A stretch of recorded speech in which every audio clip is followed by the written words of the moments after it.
Hallo. Mogen we even storen? Oh, ik dacht dat is een ingang. Maar dit is de ingang. Hoi. Goeiedag. Hoi. En die? Bas. Dag. Spreken we Vendels of Nederlands? Alles wat ze wil. Alles wat ze wil. Ja, we zien hier jaren geleden, ik weet niet of ze weet, ze zien we hier al eens een keer geweest. En toen hebben we gesproken met een van de Ogleeën en dat is er in de vliegen ook op grote verkeersvliegtuigen. En Oh, dat zien we wel eens daar. oh, dat zie Oké.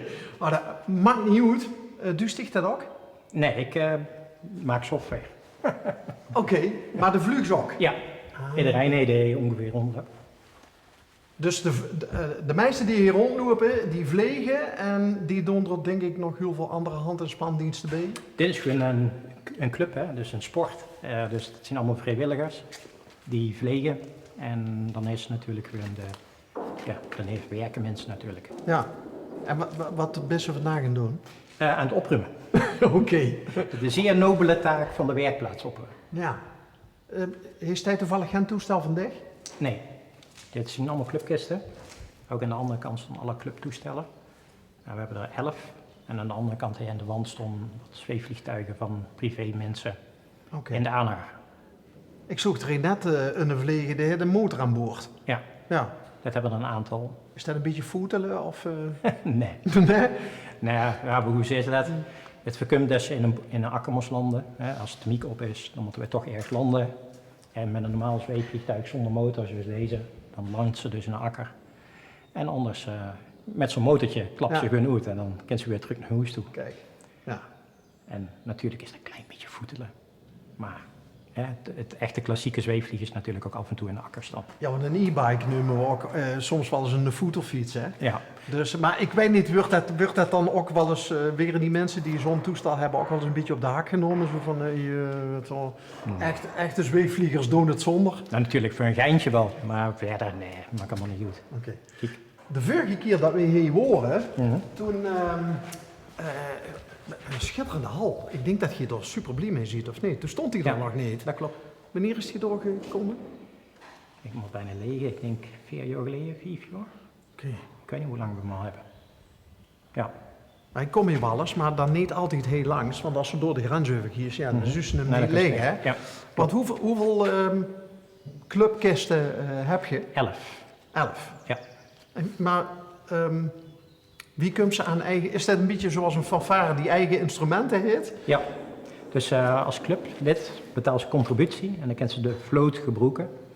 En daar hebben we natuurlijk een beurtenlijst voor en een bepaalde manier van gebroeken. Maar ja, dat wordt dus gewoon betaald door de club van de contributie. En dan de mensen die dus het kunnen lijsten, die hebben dan samen een toestel met anderen. En dan kopen die eventueel een privé toestel. Ja. Heeft hij een eigen? Ja. Is dat een hypermoderne of is het meer, want er zien geloof ik ook leeën, die hebben echt van die klassieke toestellen. De oldtimer mensen, Ja. die komen binnenkort, kun je ook de oldtimer treffen. Er komen er heel veel oude oldtimer vliegtuigen met de hemelvaart. Dat is een rally noemen ze dat. En dan komen alle mensen met al de vliegtuigen. Ook op de buitenlanden Ja. zo. Dus, en als er nou geen thermiek is ten dag? dan starten en landen. Oké. Dus is de helft van de fun dan. Oh zo. Een beetje zo zeilen zonder wind. Dan doen we zeilers, gewoon- ja. En dan komen die voetelvliegtuigen, die komen natuurlijk ook handig van pas staan. Ja. Die kunnen dan iets langer in de lucht blijven. Ja, maar dat doen we dus over het algemeen niet. Want Oké. dan is het echt voetelen. Oké. Dus het is alleen om te voorkomen dat de boeten landen. Hebben we dan... Ik moest even schakelen, want ik dacht van... dan komen er misschien mensen die heen net over die grens op een zweefvliegveld opstijgen en die komen dan heen naartoe gevlogen. Maar in principe komen ze denk ik allemaal met zo'n enorme lange hanger achter de auto. Ja, Dan het toestel die stonden in in zit. Nederland allemaal. Oh, Ja, kunnen we ook wel even kijken. ja, mag het? Ja. Natuurlijk. En dit is een toestel dat we net een grote inspecties in het geven en iemand aan het overholen. Die wordt eind in de x-duizend oor moet een hele grote inspectie krijgen en dat vliegtuig krijgt dat momenteel. En dat doen we ook zelf. Hoeveel controlepunten zien er? In de checklist, nou, een paar honderd. Maar dat soort dingen dus die ook? Ja. Dat liep ik ook echt echt super leuk om te doen. Ja, Net zoals het leuk is om aan die eigen brummerke te knommelen of Ja. zo, is dat... moest alleen wat papier rollen. Dus dat moest dan niet zo maken. Nee. En dat mag je alleen maar op aanwijzing van de fabrikant en allemaal van dat soort regeltjes in de. En dan nog een hoop papierwerk. Maar uiteindelijk doen we dat allemaal zelf. En de reden daarvoor is om dat betaalbaar te houden. In dat vliegtuig zit nou dit jaar, ik denk 400 man oren. Nou, moest maar eens naar de garage brengen. Alle 100 euro. Onbetaalbaar. Ja. Dus daarom doen we dat allemaal zelf. En daarvoor hebben we een contributie die misschien lager is dan de tennisclub. Serieus? Ja, ik denk dat we ergens, ik moet even zonder te lezen, ik denk ergens 74 euro per maand. Misschien een klein beetje meer. En dan kunt ze eigenlijk zoveel vleugelen als ze wil. Er is ook nog les voor, er is ook nog examens. DSC sleutelen. Want de Venlose Zweefvliegclub, het die ook zo? Venlo Eindhoven Zweefvliegclub. We zijn gefuseerd. Omdat oké. ze in Eindhoven van de vliegbasis moesten vertrekken, zijn ze naar hier gekomen. En we zijn één club geworden. Oké. Nou, voordat hij van Lampen gaat erbij kwam, hè, ik ben Venlo. Toen had de Zweefvliegclub al een, mag ik wel zeggen, bijzondere reputatie. Want hij zien in het verleden ook wereldkampioenen. Sterker nog, we hebben er nog steeds 2.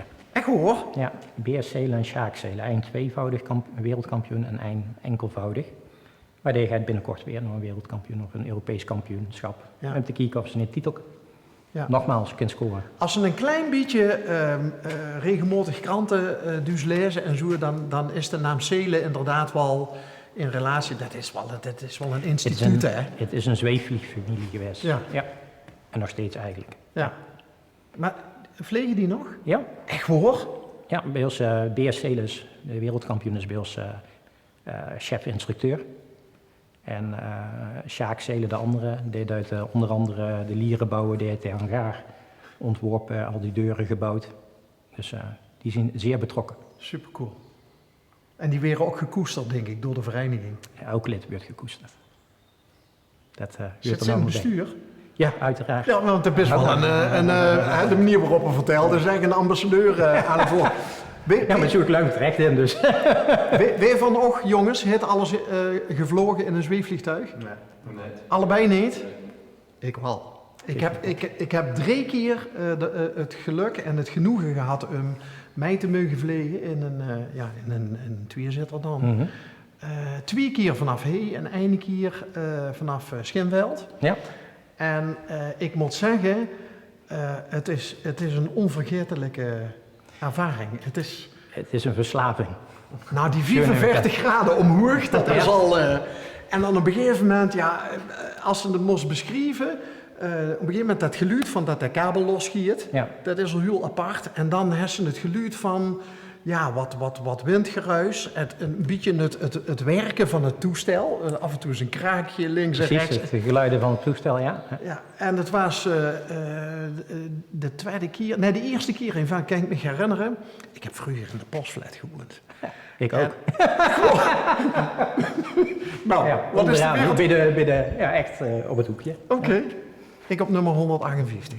Geen idee meer. Mag niet. Ja. En, maar dat was dusdanig bijzonder dat op het moment dat de kabel losging en toen ging de vleger zoeken en dan keek ze naar onder en dan denk ik mezelf, daar heb ik vroeger gewoond. En op een gegeven moment was het nog mooier. Wij hadden dat cadeau gekregen voor ons huwelijk, mijn vrouw en ik. En ik weet niet, dat weet ik nog steeds niet of dat afgesproken werk was tussen die piloten, maar op een gegeven moment hongen die 2 toestellen zo boven elkaar en toen kozen we naar elkaar zwaaien. Ah ja, Heel maar af- dat is bij Tamieke, dan zitten we samen in een Ja. bel en dan zitten ze eigenlijk relatief dicht op elkaar, Ja. maar dat is perfect veilig en dan kunnen we gewoon samen in de Tamiekbel omhoog. En bij grote wedstrijden zitten ze soms met 30 vliegtuigen in één zo'n bel. Ja. Is dat links, rechts, boven, onder is er. En dat gaat heel mooi als een soort dansje Ja. omhoog. En nog een kippenvelmoment vond ik de aanvliegroute voor de landing. Want de vlieg staan aan met een bochtje over Ja. dat bos. En dan komt ze eigenlijk best kloor met het bos. En dan stijgt ze ook eigenlijk vrijwel direct stief ze aan de grond. Is echt een, En mijn ene kans. Zo moet je er maar eens over nadenken. Dit is mijn ene kans om het want- groot te doen. Ja, Want even gas geven, dat zit er niet in. Nee. ook niet als ze zonder voeten leren is. Nee, ook niet. Dat heeft wat huur te nodig om te starten. Nee, dus in één keer goed. Dat moest ze altijd in een cup halen, hè? Ja, maar door oefenen we op en door trainen we op en daar is eigenlijk alles voor bedacht. Het circuit, de aanvliegroute, dan ook altijd hetzelfde. Altijd met heel veel marges zitten erin, heel veel opties. Dus daarom gaat het eigenlijk zo veilig. Ja. Ja, het is een onvergetelijke ervaring. De kind zit ook eigenlijk... ik heb in een luchtballon gezeten. Ik heb in een klein eenmotorig vliegtuigje gezeten op Kempen Airport. Maar daar stap ze door in. Ja, dat is nergens mee te vergelijken. Want het is ook... het is zo goed als stil, hè? Ja. Nou ja, ik vind dat het mooie eraan. Ik heb ook wel eens vaker in die kleine kisten gevlogen en dan denk ik, dat vind ik een beetje saai. Ik vind zweefvliegen schaken in de lucht. Dus het is dicht tegen de elementen. Hè, want je moest toch nieuwe techniek vinden. Hoe lang gaat het door? Waar zit het beste stijgen? Wat als het niet lukt? Waar land ik dan? Dus het mentale spelletje, dat is het leuke eraan, vind ik althans. Schaken in de lucht. Ja. Heb je dit zelf bedacht? Of, Ligt echt een keertje eerst gelezen. Dat is mooi, hè? Schaken in de lucht. Ja. Ja. Mogen we nog even bij de aanhangers Ja, kom maar kijken? bij. Want